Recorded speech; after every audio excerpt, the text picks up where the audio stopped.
And yeah, we're ready. So welcome, Agustin. Thank you so much. Thank you so much for actually spending your time with us and sharing your learnings. I'm gonna make a quick intro, but please feel free to actually add or take anything from this introduction, okay?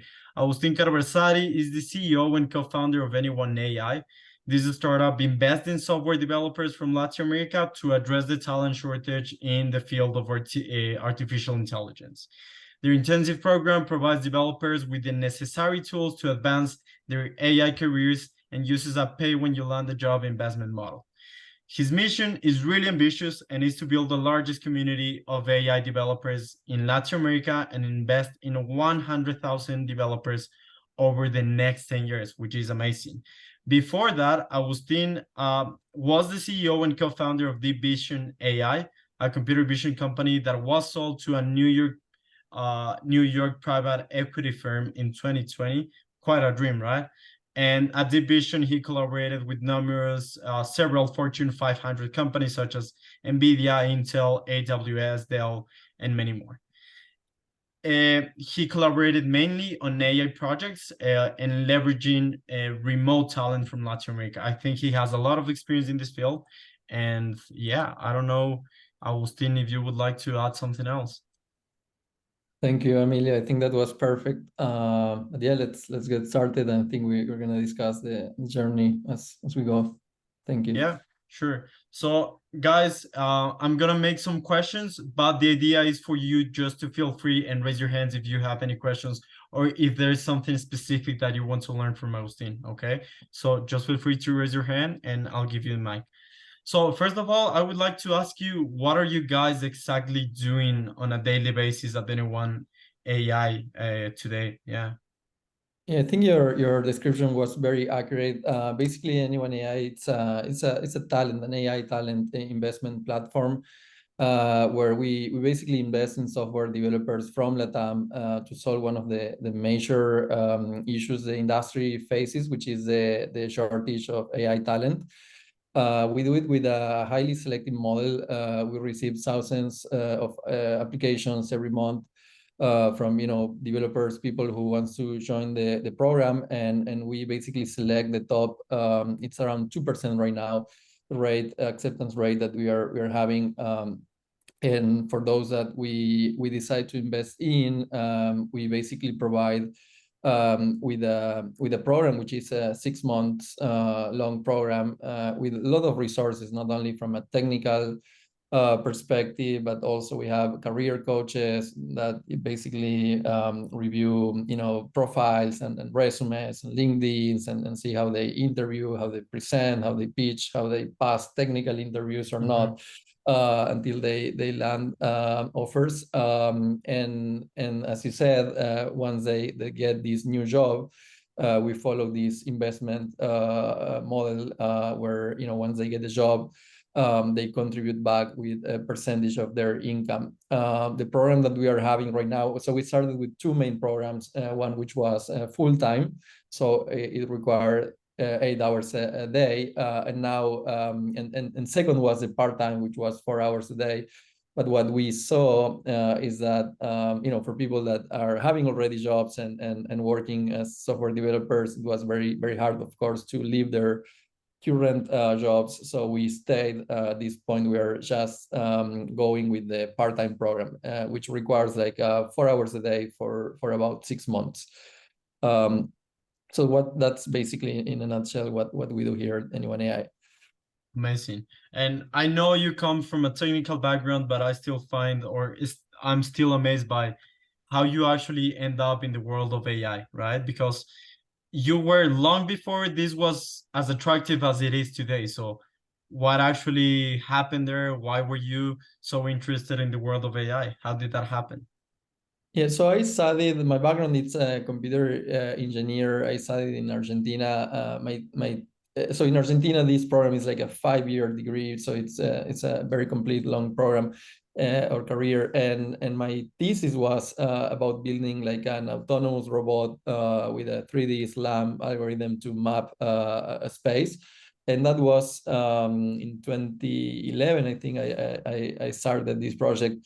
out of these new programs from like I remember the one from Udacity, like when Google started with self-driving cars, and this this was one of the probably the first online trainings that Stanford professor Sebastian Tran was dictating there in Udacity, and then he became the founder, and that became a big platform.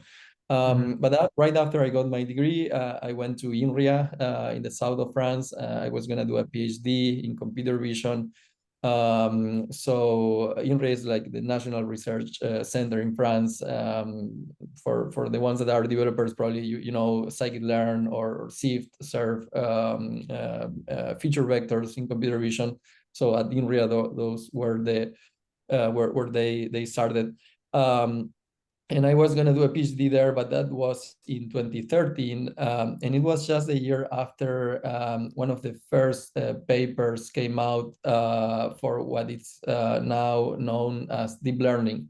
And deep learning was a technique that showed, like with this paper, AlexNet, in an annual competition where big institutions or tech companies like Google, Microsoft, or big research centers were submitting their algorithms every year to see how they were performing against this benchmark called ImageNet.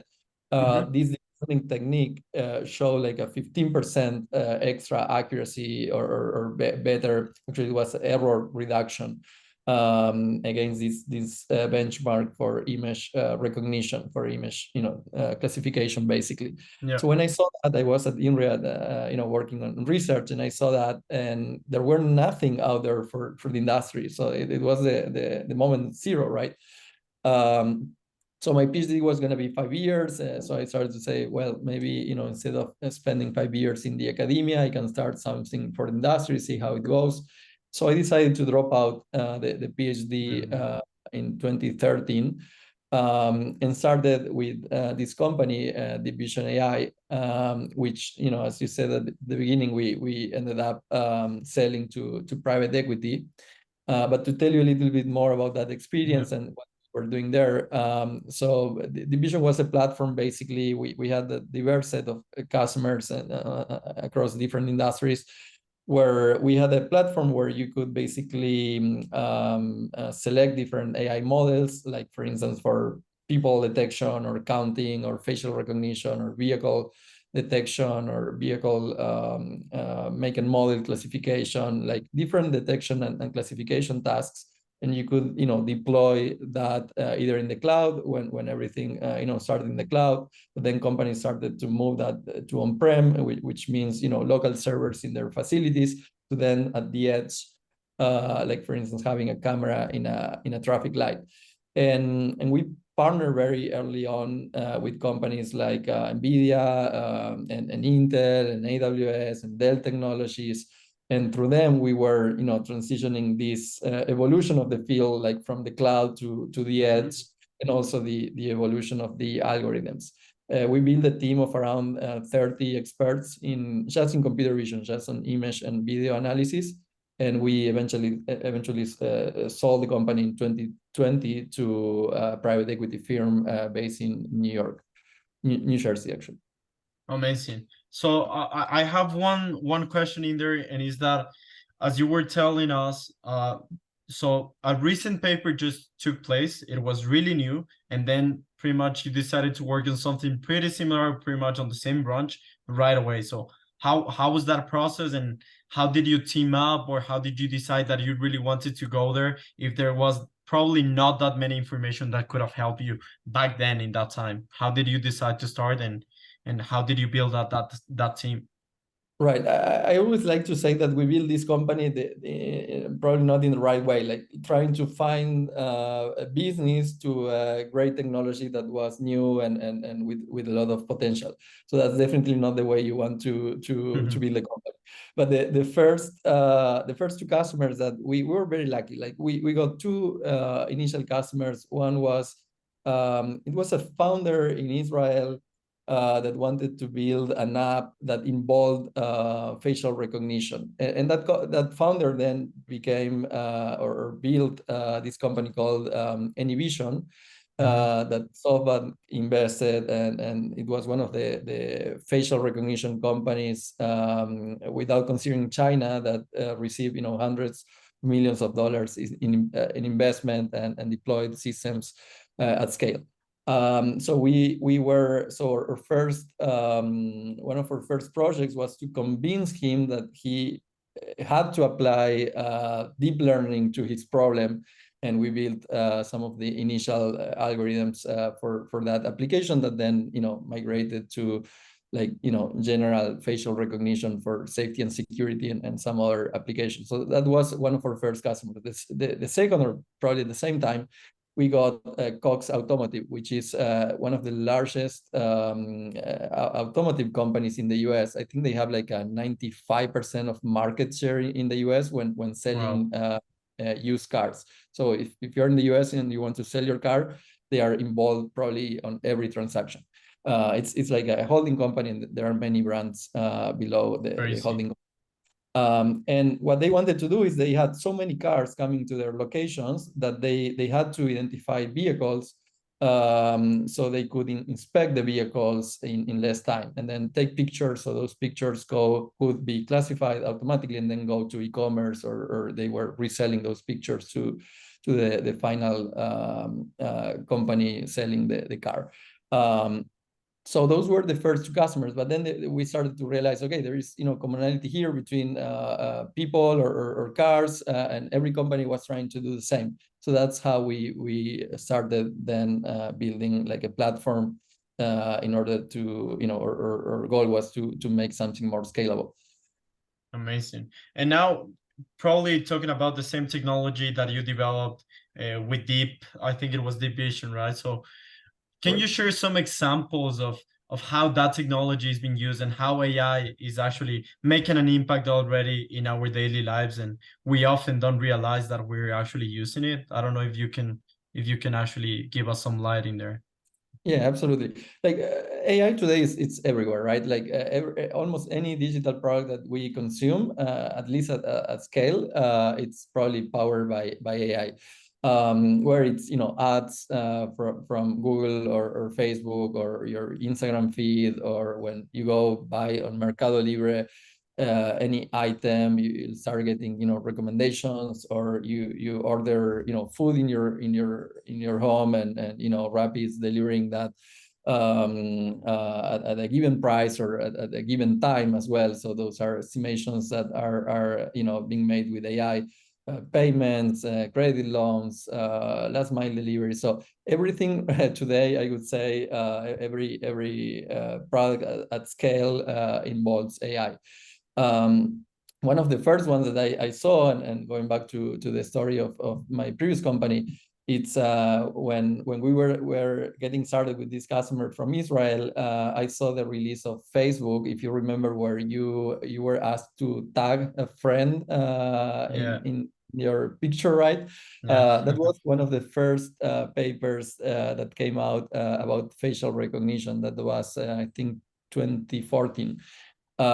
So from that moment on, almost anything where you have tons of data and you need to solve any problem at scale, then it involves AI. So would you say, up to some extent, we were all part of the facial recognition evolution because we were part of Facebook? Nice. Now I'm part of something much bigger. That's amazing. I wanted to ask now, why do you think it's relevant for people right now in this specific moment, regardless of their background or their profession, to have at least a basic understanding of AI? Why is it relevant? Yeah, so I like to say AI it's equals or it's similar to basically automating tasks, right? And there is this famous saying from Andrew Ng, like the same way electricity transformed every industry like 100 years ago, AI will do the same, and I believe the answer is through automation. So you can think any repetitive task a person can perform can probably be automated with AI. And here's an example, like for instance, or actually these are supervised learning, or these applications we were building in the days of Division AI, the previous company. But what's happening now with all these Gen AI new wave is that these models are co-pilots or amplifiers to almost anything or any job we perform these days. And that can basically, or that translate to an increase in our productivity by at least 10x. An example I always provide, it's this Llama model from Meta, if you heard about it. It was trained with a quarter of the entire internet data, literally a quarter of all the data on the internet. And that would take a person reading at normal speed, let's say 8 hours a day, thousands of years to basically ingest and learn from all that data. So going back to your question, why it is important, right? Why it is relevant? Because if we don't embrace or we don't start using these copilots in our jobs, probably we're going to be at risk, right? It's we're going to be impacted in almost any task we do, whether it's with these copilots or through the previous supervised learning era, where more repetitive tasks could be automated with AI. Yeah, got it.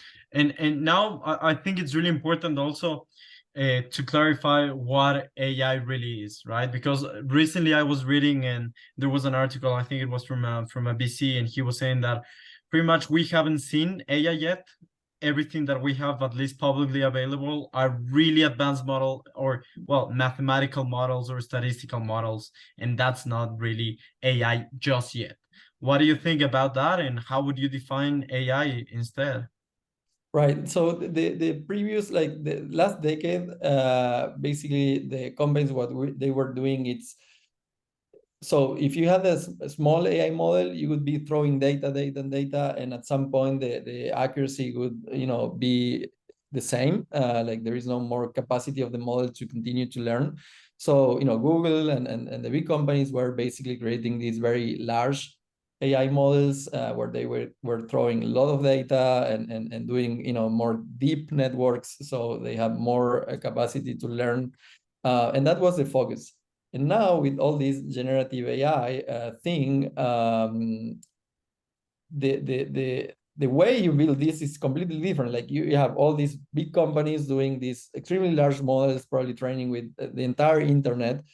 But then the way you build applications, it's on top of that, and you can start creating like prompt-based AI or prompt-based applications, which probably takes days compared to 6 months or 6 to a year that the previous supervised learning algorithms were taking. So I think we're going to be, to your point, we're going to be flooded by applications in AI, and we're not even close to a 1%. Like it's going to be literally everywhere. So I think that's right. What you heard, and yeah, it's like, I think it's being democratized, and it's easier to create these applications. It's less and less difficult. So there's going to be definitely a lot of applications out there. And now, if you were to have to explain the concept of AI to a 10-year-old kid, how would you explain to him or to her what AI really means before we go into any further? Right. I think this concept of automation, right? Like again, if you had to do something that you can think of steps and you can repeat, you can do it with AI. To 10 years old, that's a tough one. Yeah, but basically, maybe going back to a very easy example, like if you see a cat in a picture and you can say, hey, there is a cat here, right? And you can tag it, then you can feed your AI with that, and the AI will automatically learn how to next time predict there is a cat in the picture. I think that's the basic function of these systems. I don't know if a 10-year-old will understand it, but I Yeah, think that's probably the I think most we're way of. getting closer, definitely getting closer. Amazing. I wanted to ask now, like, uh, given your experience, your background, you've been working in the field for a while now. What are some of the biggest myths or misunderstandings of that people generally have or make about AI, and that you think that are really common? Yeah, I think there is this very big, in my opinion, fallacy. There are some other, like there are two ways, right? But I'm on this side where I believe there is this big fallacy that, or at least an overhype, that AI will replace humanity, or will treat human existence. I think that's completely wrong in my opinion, or at least I don't see how that could happen, because these systems are, really far just yet from human level intelligence. And these LLMs are extremely smart. You can, like I said before, you train them with the entire internet, so the amount of information they can process and understand is really huge. But we don't have to forget that those algorithms are trained or thought to basically predict. So an LLM, basically a text based, language model, it's thought to predict the next word in a sentence. So that's what it can do. And again, it's trained with huge amount of data. So when you ask for about any topic, or to do anything, it looks like it can really do it, or knows about it, but it's just because of the amount of data that it's being processing. So I think it's really far from emotional intelligence, or understanding the physical world, or basically making very complex decisions. So I think that's probably the biggest. And then the second, that AI is going to replace jobs, right? I think AI will not replace your job. Maybe someone using AI will, if you don't adapt. Mm-hmm. But I don't think, I mean, some jobs will be impacted for sure, like those who can be automated, but it's not that AI is going to come and replace all our jobs. Even for software developers, they can use AI as a co-pilot to do like 60 or 70% of their work, but I don't believe in the near future they're going to be replaced. Perfect. And now for someone who's completely new to this field and wants to break in, where or how do you suggest they should start? Like where they should look, what type of information they should consume, what things should they consider pretty much? Yeah, I think there are different levels. Like, it all depends on your background and your knowledge, and if you, are a developer or not. But you can start, from easy to more difficult. You can start by, for instance, integrating or using productivity tools in your daily jobs.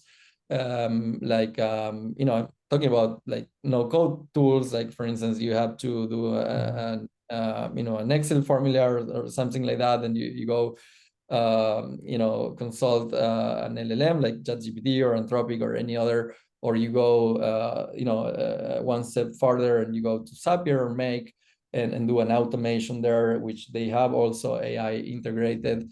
And then probably the next level, it's once you know your process, or what you're doing, maybe you can start integrating with LLMs via APIs.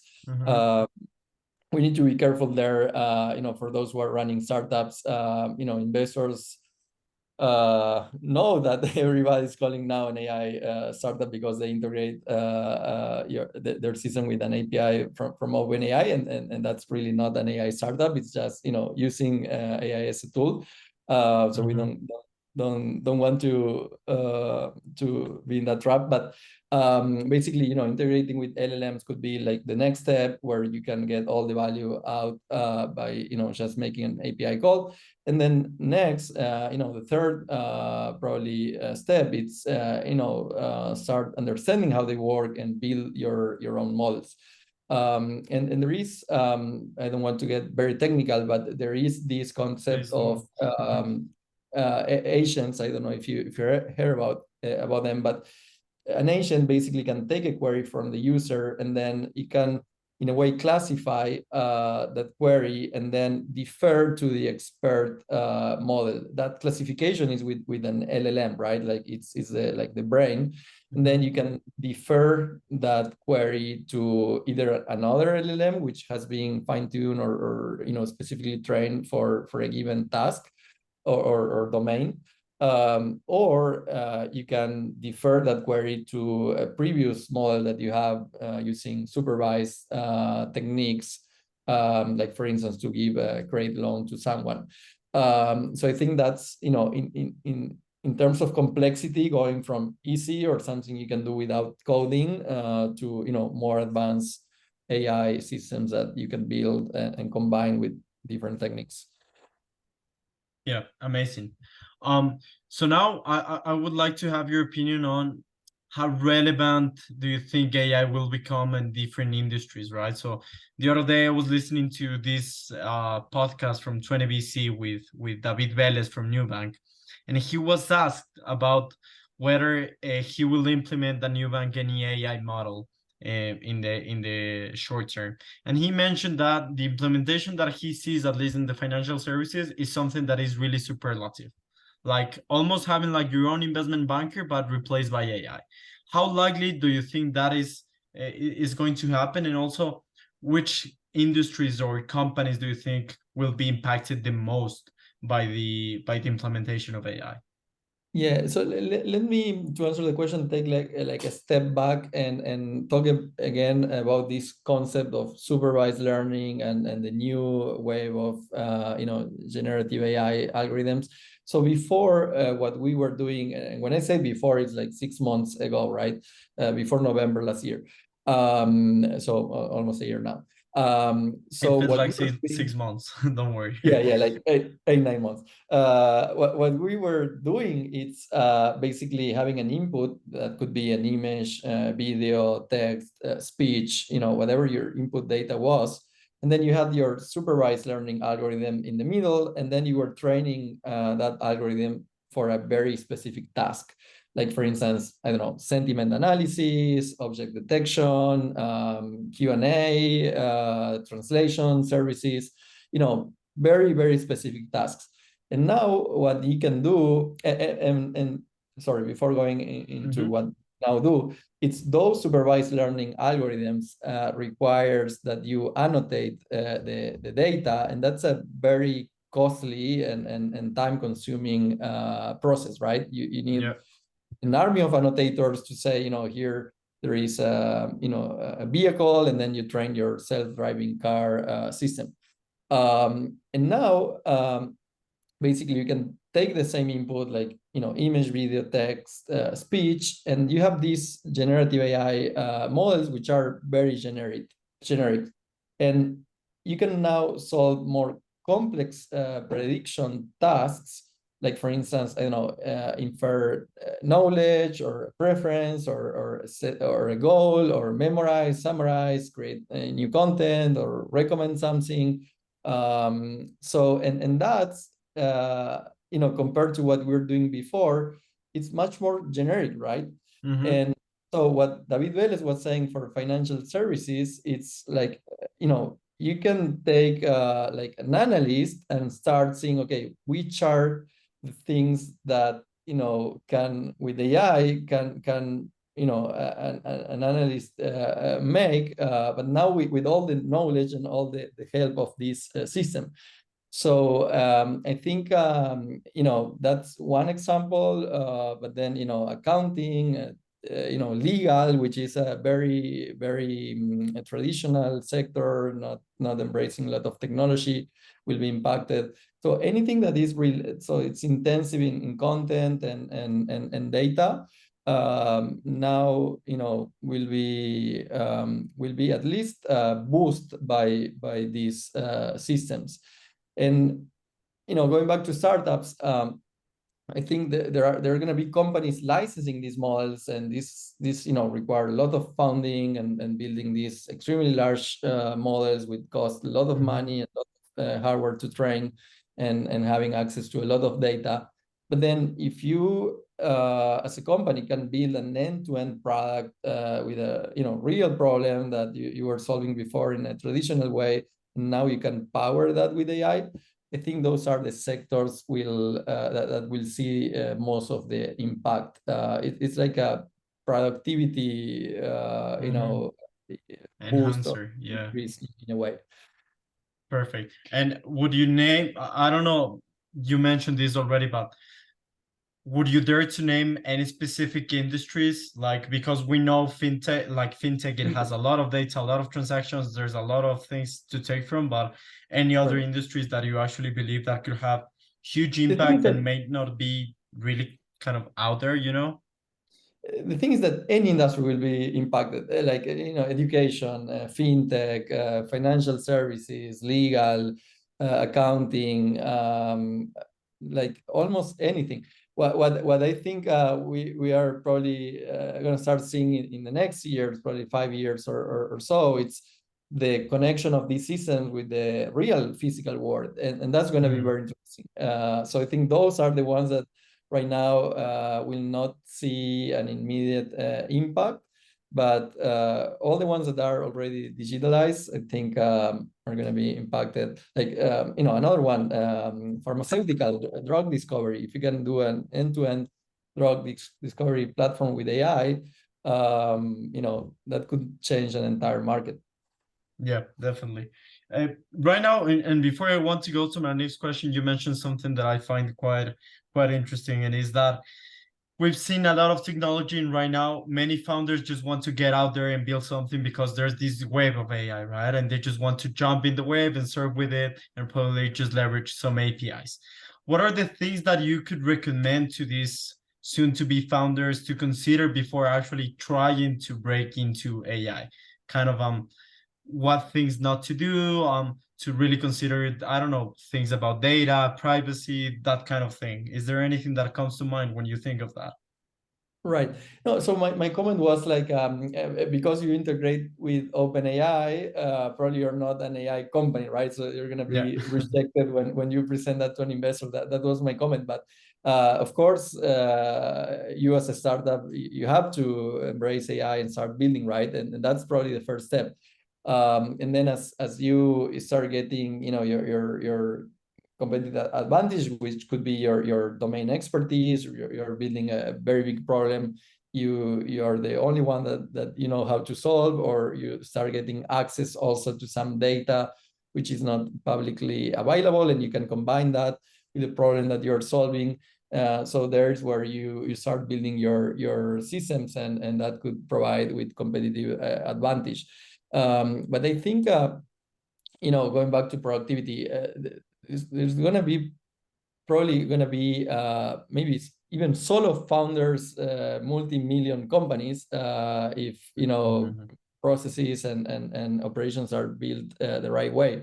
So I think that's the most important value right now. It's about we're in an economic downturn. So if you don't embrace AI to instead of throwing people to your problems and instead of doing that using AI, probably you're going to be in trouble. So I think that's the most important takeaway. Like, use it to be more efficient in your operations.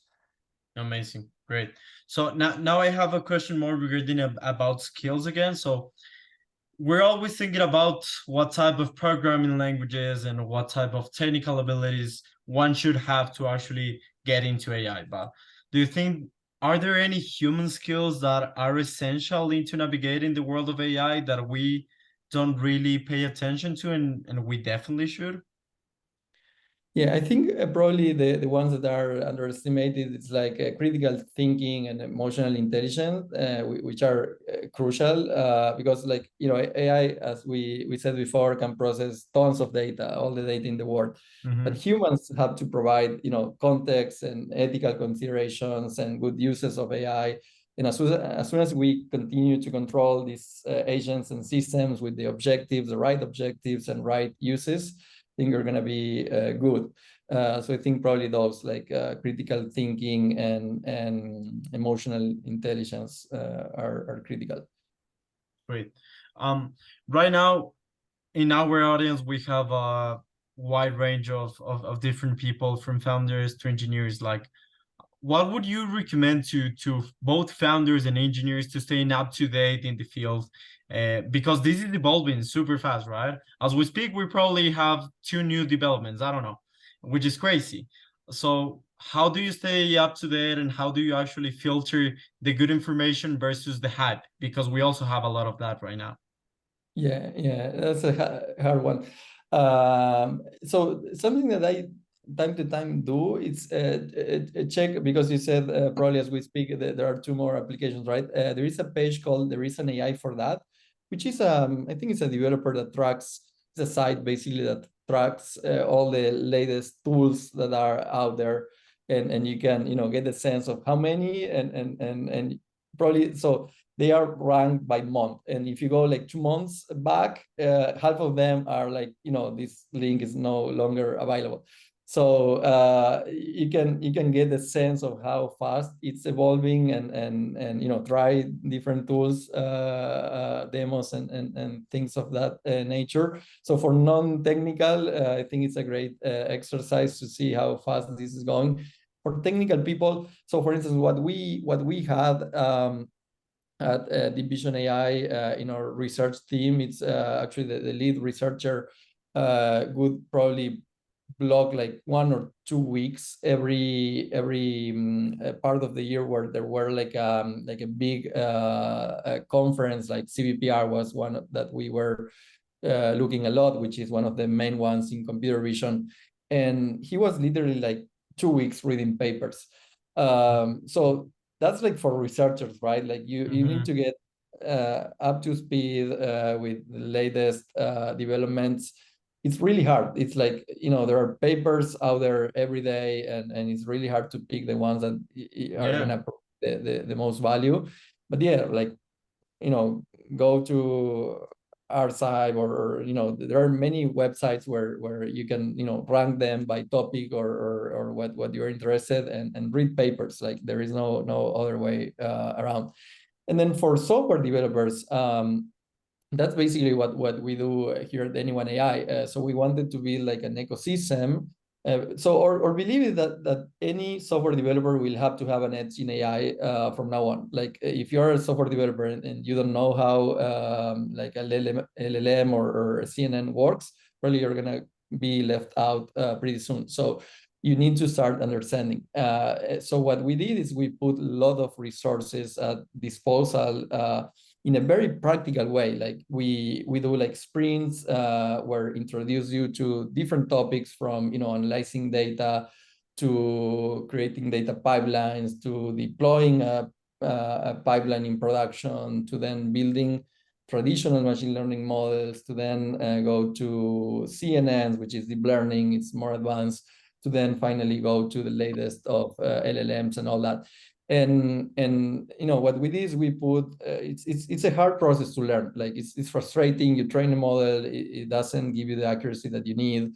It's really frustrating, and that's what we saw in my previous company by, you know, building this team of 30 people, which we had to put in you know, productive in a very short period of time at the moment where there were no talent out there.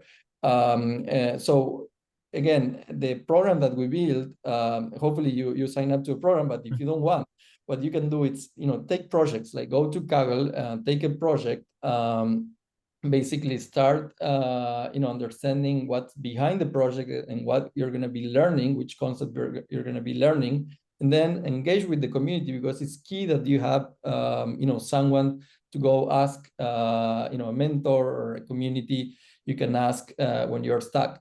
And I think by building those projects in a practical way, it's probably the best way to get up to speed with AI today. It's evolving pretty fast, so you're gonna see new stuff coming every day. It's important to keep focus, do projects, like select 5, 6 projects and start doing one by one. Great. I have one question in there, and it's in the process of, you already mentioned this is hard, but probably if you can shed some light on this, it'll be awesome. But how do you pick which papers to read? Because there are a ton of them. And well, you can, I don't know, filter by journals, they like the reputation that they may have and stuff, but even there it's quite difficult. So do you have any practical advice on there? So I think it really depends on the topic you want. So inside research, there are verticals, and inside each vertical there are topics, and so it's really really huge, right? So I think you need to, depending on what's your career goal, but what you have to do is to understand where you want to specialize on, and then start learning from there.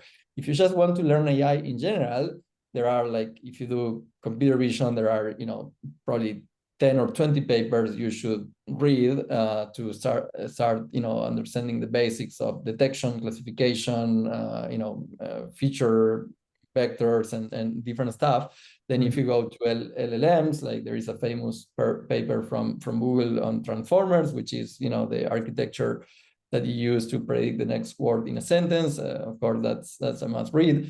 So again, I'm trying to translate that to when we build our program. Those are all points that we take into consideration, because are like big milestones, big papers that teach you very important concepts. But then if you are one step after that, check ArcSeed Sanity website, or there were some from Meta. I don't know if they are still live, because I think at some point they shut it down. But there were like a ChatGPT experience where you could consult latest papers and the ones with more votes or reviews. So there are sites where you can go and rank, but it's hard, because there's a lot out there every day, and it's hard to pick the ones that are the ones you should follow. Yeah, totally get it.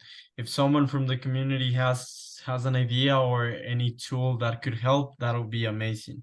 Now, I think we're almost ready to close the questions from my side. If you guys, anyone from the community wants to jump and just make a quick question, feel free.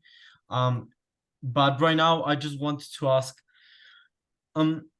where can people actually find more? We already discussed this, but where can people actually find more resources, information that if they want to continue leveling up and learning more about AI? Are there any specific books or recommendations, journals, as the one that you mentioned from Google right now? Online resources, I don't know, online courses that you could recommend them to join? Yeah, I think, again, I would like to distinguish between technical and not technical people, but for not technical people, maybe go to, there is one that I recommend, which is from Andrew Ng. It's called actually AI for Everyone, the same title of this talk. And you can find it, I think, in Coursera. Which is like AI, but from a business perspective. So I think it's a great way to understand some basic concepts and start thinking how to implement AI. And then maybe take some generative AI course, to understand basic concepts. That could be just YouTube videos, or pick a channel that you like, at your level, and you can understand and follow that. And then maybe understand how to prompt. Like there are specific trainings just to know how to prompt. There is a right and wrong way to do it. Like you ask ChatGPT something, and the response you got, it's like no useful. But there are right ways to prompt. and so that's and there are small trainings for that. So that's maybe for non-technical people. And then for developers, I think I mentioned Kaggle. Of course, subscribe to our program if you like that, but it's highly intensive. But if you want to go on your own, Kaggle, there are some micro trainings on deep learning AI from Andrew Ng, which are really good. Now Cohere, Anthropic, all these new companies are also launching small trainings, or LangChain, which is a library that it's being adopted very widely right now. So you can also go there and learn from YouTube how to use LangChain. I think that's what I would recommend. Books like there are books on machine learning, but really really heavy, really hard, with a lot of theory. So I would say learn by doing, right? Go to YouTube or pick a project and follow some videos. And if you have a community like in Kaggle, use that. Amazing. Amazing. I think I've had enough time. Well, I was talking long enough. So Pedro, why don't you jump in and just ask your question? Thank you. Yeah, thank you very much. Hi, Agustin. Actually, I have two questions. The first one is about math. Is there a math barrier when learning AI? So is there any topic you can see where you can say, okay, I'm ready to start modeling machine learning? Yeah, so when you learn classic machine learning, like you need so you need to have linear algebra. You need to understand, operations between vectors, matrices, of course. So linear algebra for sure, and probability and statistics are like the two main ones. And when you go to classical machine learning, you start, seeing the math that you require in there. And then when you study CNNs or deep learning, like for instance, backpropagation, it's one of the core concepts, and you need to be able to understand, math to do that. So I would say linear algebra and probability and statistics, the core ones. I think there are some micro or small courses you can take on that, like math for machine learning. If you look at Coursera or Deep Learning AI, I think there is one for that. Okay, thanks for that. And my second question is more about a personal question.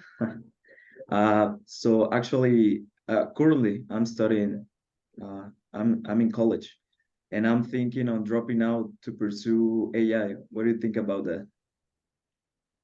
That's a hard one. So I would say, which year you are? I'm in third year. I don't know Third year. I would say the maybe 2 more years. Start learning. Maybe in fourth year you can start getting in touch with industry, or get an internship or a job, which is really good and complementary to the university. But don't quit. Like I think having, so companies don't require a degree right now, but having some baseline, solid baseline is really important. So I would say don't quit. Okay, thanks. Amazing. That was a really tough question, the second one. I don't know if anyone else wants to jump in. Otherwise, I think I'm gonna give you this spot, Agustin, so you can share with us a bit about Anyone AI and probably share some information as well in the chat. Sure, absolutely. Just like I said, inviting anyone who wants to join to the program. I think I don't know, Emilio, if you share any information here, but there is a link to apply. Anything you need, you can also reach me out by email or LinkedIn. Emilio, if you want to share my info. Yeah, absolutely. Yeah, thank you everybody for being here today. Well, it's been amazing. Thank you so much, Agustin, for bearing with me and for bearing with us. Thank you for your patience, and yeah, thank you everyone for joining, and looking forward to see you on the next session.